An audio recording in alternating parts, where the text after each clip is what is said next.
Hello everyone, welcome to DNA classes. Today's video is very useful for board exam students.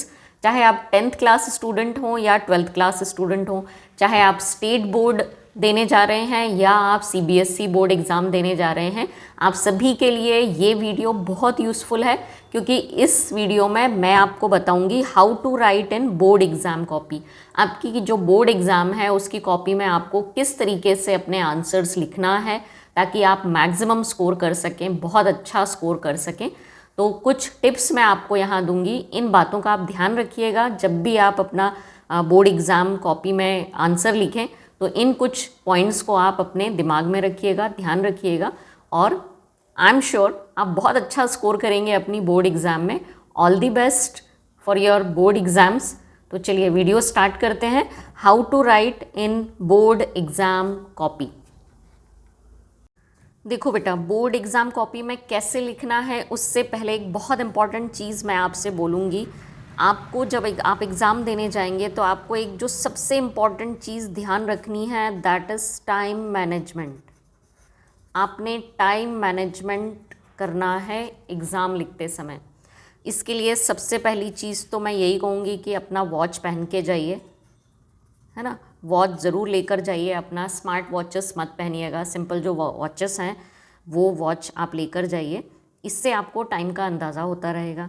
Time management में मैं आपको बताऊं तो आपने जो 3 आवर्स मिलना है आपको, इस 3 आवर्स को आपको डिवाइड करना है 3 पोर्शंस में। Initial 10 minutes, last 10 to 15 minutes और बीच का ड्यूरेशन। यदि इसको हटा देते हैं हम तो ये 20-25 मिनट का जो ड्यूरेशन हो रहा है, इसके बीच में आपको जो मिडिल टाइम मिलने वाला है, तो इस तरीके से आपको इनिशियली 10 मिनट रखने हैं और बाद के लिए 10 से 15 मिनट रखना है। इस बीच के टाइम में आपने आपका राइटिंग वर्क कंप्लीट कर लेना है। तो राइटिंग वर्क के लिए आपको जो टाइम मिलेगा वो टाइम रहेगा आई थिंक नियर अबाउट 2.5 घंटे का, 2.5 आवर्स का आपको ये टाइमिंग मिलेगा। थोड़ा बहुत 5-10 मिनट आगे पीछे हो सकता है। 2.5 घंटे आपको राइटिंग वर्क के लिए देना है। इनिशियली जो आपको मैं 10 मिनट रखने का बोल रही हूँ, ये 10 मिनट रहेंगे आपके पेपर रीडिंग के लिए। जैसे ही आपको पेपर मिलता है, क्वेश्चन पेपर मिलता है, सबसे पहले तो टोटल पेजेस चेक कर लीजिएगा। दूसरी बात, रीडिंग जो आप करेंगे, है ना, पेपर रीडिंग करिएगा और पेपर रीडिंग आप करिएगा रिवर्स ऑर्डर में। मतलब बैक साइड से स्टार्ट करिएगा रीडिंग और फिर आप फ्रंट पेज तक आएंगे। मीन्स यदि मान लीजिए आपका लास्ट क्वेश्चन नंबर 20 है आपके क्वेश्चन पेपर में, आप वहाँ से पढ़ना स्टार्ट करेंगे और आप क्वेश्चन नंबर 1 तक आएंगे। इस बीच में आपने ये करना है। इसका फ़ायदा ये होगा कि जब आप क्वेश्चन नंबर 20 से 1 की तरफ आएंगे, एक तो आपको आइडिया लग जाएगा कि किस टाइप के क्वेश्चंस पूछे गए हैं, आपको कितना टाइम किस क्वेश्चन में, थोड़ा सा जब आप पढ़ेंगे तो आपको अंदाज़ा हो जाएगा कितने मार्क्स के क्वेश्चन में आपको कितना टाइम देना पड़ेगा। थोड़ा सा टाइम का जो नॉलेज है वो आपको यहीं हो जाएगा। सेकेंड थिंग, जो चॉइस रहेगी जिन क्वेश्चन में, उन चॉइस को आप कंफर्म कर लीजिएगा उसी समय। और में यदि क्वेश्चंस दिए हुए हैं और में से कौन सा क्वेश्चन आपको बहुत अच्छे से आता है वहीं डिसाइड कर लीजिएगा और उसको टिक कर दीजिएगा। तो चॉइस आप सिलेक्ट कर सकते हैं रिवर्स ऑर्डर में। तो लास्ट से स्टार्ट करेंगे, लास्ट क्वेश्चन से, मतलब क्वेश्चन पेपर पढ़ना आप बैक साइड से स्टार्ट करते हुए आप फ्रंट पेज तक आएंगे, क्वेश्चन नंबर 1 तक आएंगे। क्लियर है? चलिए, इस रीडिंग में आपने लेना है मैक्सिमम 10 मिनट्स का टाइम, इससे ज़्यादा नहीं लेंगे आप। तो इससे आपको आइडिया लग जाएगा कि आपको कितने क्वेश्चंस बहुत अच्छे से आ रहे हैं, किस क्वेश्चन में आपको कितना टाइम देना है, ये सब अंदाज़ा आपको इस 10 मिनट में लग जाएगा। जब 10 मिनट आप क्वेश्चन पेपर पढ़ लेंगे, उसके बाद आपका राइटिंग आवर्स रहेंगे जो कि 2.5 आवर्स आपको मिलने वाला है। इसके बाद में जब आप राइटिंग वर्क कंप्लीट कर रहे हैं, कोशिश करिए कि राइटिंग वर्क आपके 10 से 15 मिनट पहले हो जाए।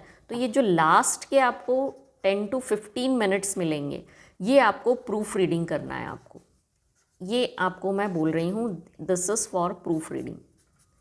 जो आपने लिखा है वो सही लिखा है या नहीं, थोड़ा सा क्वेश्चंस चेक कर लीजिएगा कि सारे क्वेश्चंस आपने अटेम्प्ट किए हैं, हर ऑप्शन आपने सही लिखा है। यदि मल्टीपल चॉइस क्वेश्चंस हैं आपके क्वेश्चन पेपर में, तो जो आपने ऑप्शन ऑप्ट किया है वो सही ऑप्ट किया है या नहीं। तो ये कहलाएगा, ये टाइम रहेगा आपकी प्रूफ रीडिंग के लिए, जो आपने रखना है 10 to 15 मिनट। ये लास्ट के 10 से 15 मिनट आपको रखने हैं अपनी इस प्रूफ रीडिंग के लिए। इसका फ़ायदा ये होगा कि यदि कुछ गलती हमने कहीं कर चुके हैं तो वो गलती इस प्रूफ रीडिंग में पकड़ी जाएगी। तो आई होप इतना क्लियर है। अब मैं आपको इनिशियल और लास्ट जो मिनट्स हैं उनका तो मैंने काम आपको समझा दिया। राइटिंग वर्क एक्चुअल में जो हमारा हीरो है वो यही टाइम पीरियड है, यही वो टाइम रहेगा जिसमें हम स्कोर करेंगे, जिससे हमको मार्क्स मिलेंगे। इसमें आपने क्या गलतियां नहीं करनी है या क्या चीज़ें ध्यान में रखनी है, वो मैं आपको अब 1 by 1 बताती हूँ। राइटिंग आवर्स के लिए जो आपने चीज़ें ध्यान में रखनी है, सबसे पहली चीज़ तो अटेम्प्ट ऑल दी क्वेश्चंस। आपको सारे क्वेश्चंस अटेम्प्ट करने हैं। ट्राई करिए कि आप सारे क्वेश्चंस अटेम्प्ट करें। सो अटेम्प्ट ऑल क्वेश्चंस, ठीक है।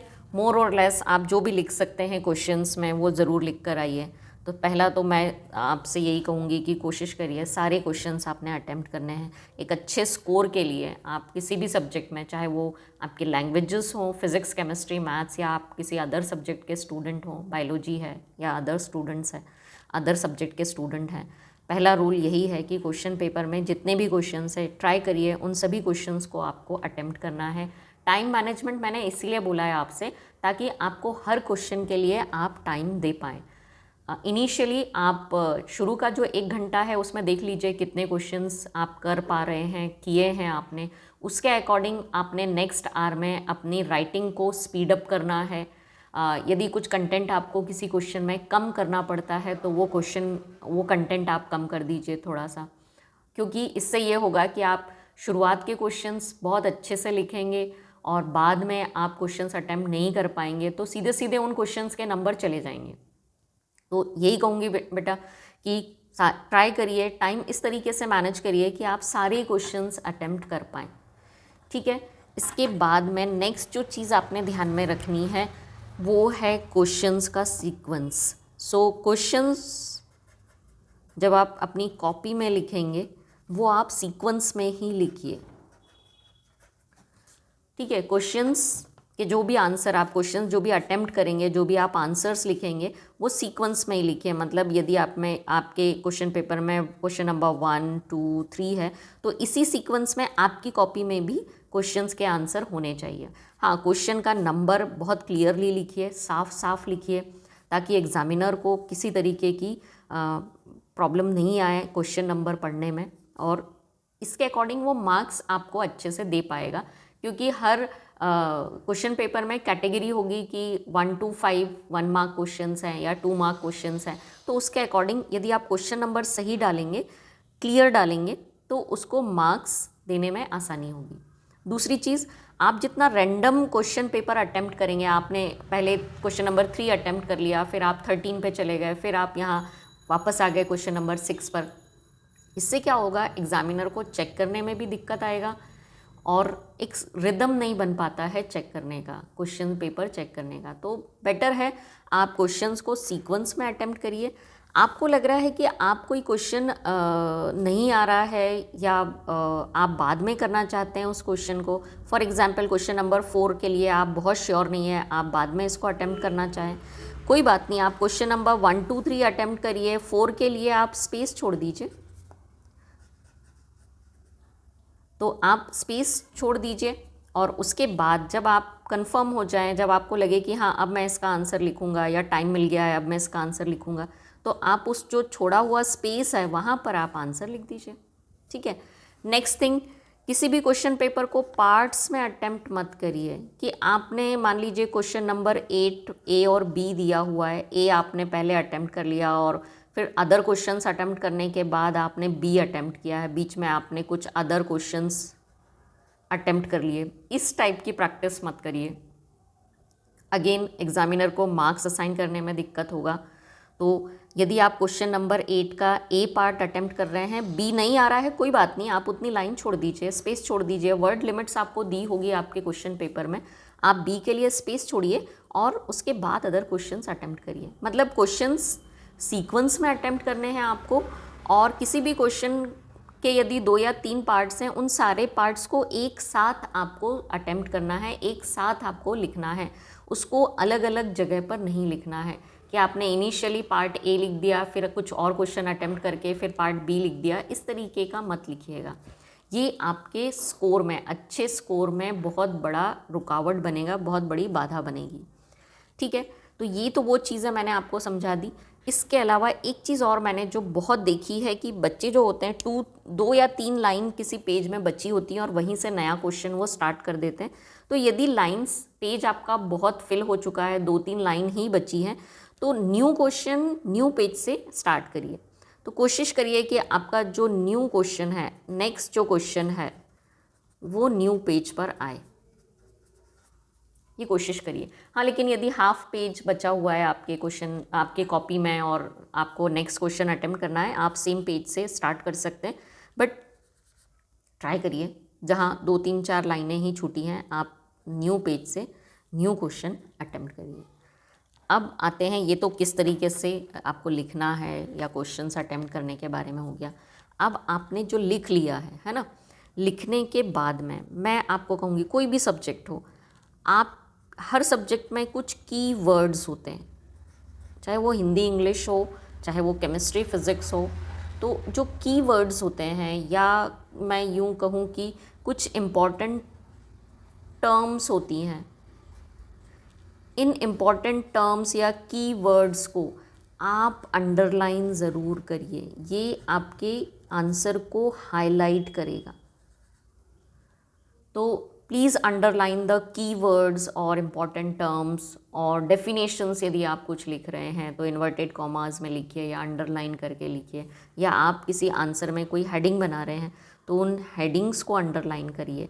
राइटिंग में कहीं कुछ इम्पॉर्टेंट वर्ड आ रहा है, उस वर्ड को आप अंडरलाइन कर दीजिए।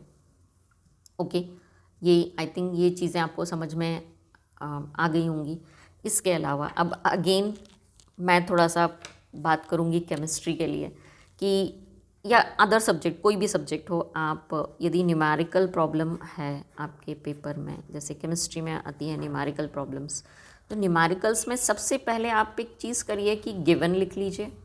गिवन लिखने के बाद आप लिखिए फॉर्मूला यूज्ड, ठीक है, और फॉर्मूला यूज्ड के बाद आप कैलकुलेशन कर दीजिए, उस फॉर्मूले में वैल्यूज़ पुट करके कैलकुलेशंस करिए, और लास्ट में आफ्टर दिस, लास्ट में आप आंसर ज़रूर लिखिए विथ यूनिट्स। एक बहुत इंपॉर्टेंट चीज़ बता रही हूँ बेटा, आप लोग यूनिट भूल जाते हैं लिखना रिजल्ट में, जिसके कारण मार्क्स कट जाते हैं। आंसर सही होते हुए भी, न्यूमेरिकल वैल्यूज सही होते हुए भी, जहाँ यूनिट रिक्वायर्ड है वहाँ यूनिट बिल्कुल याद से लिखिए। ये 10th क्लास स्टूडेंट्स के लिए भी बोल रही हूँ मैं, और 12th क्लास स्टूडेंट्स के लिए भी ये चीज़ें बिल्कुल ध्यान में रखिए। जिस भी पेपर में, जिस भी सब्जेक्ट में आपके न्यूमेरिकल प्रॉब्लम्स हैं, उसमें आप ये पाथवे फॉलो करिए सॉल्व करने के लिए, अपना आंसर लिखने के लिए। इससे फ़ायदा ये होगा कि हमारी कैलकुलेशन में यदि कोई मिस्टेक होती है तो केवल कैलकुलेशन वाले पार्ट पर जो मार्क्स असाइन हैं वही कटेंगे, है ना। फॉर्मूला यूज्ड पर या गिवन पर कुछ ना कुछ हमको मार्क्स ज़रूर मिलेंगे।